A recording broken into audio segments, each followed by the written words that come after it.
خطبہ نمبر 112 آپ علیہ السلام کے خطبے کا ایک حصہ، جس میں ملک الموت، ان کے قبض روح اور مخلوقات کے توصیف الہی سے عاجزی کا ذکر کیا گیا ہے۔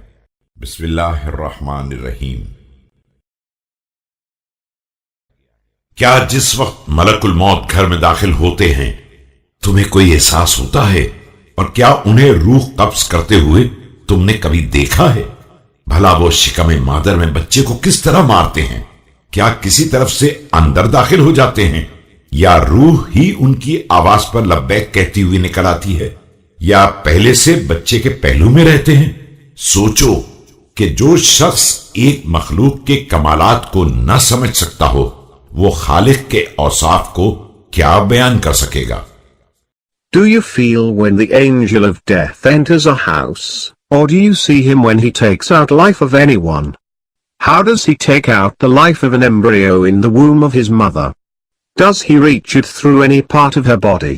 Or the spirit responded to his call with the permission of Allah? Or does he stay with him in the mother's interior? How can he who is unable to describe a creature like this, describe Allah?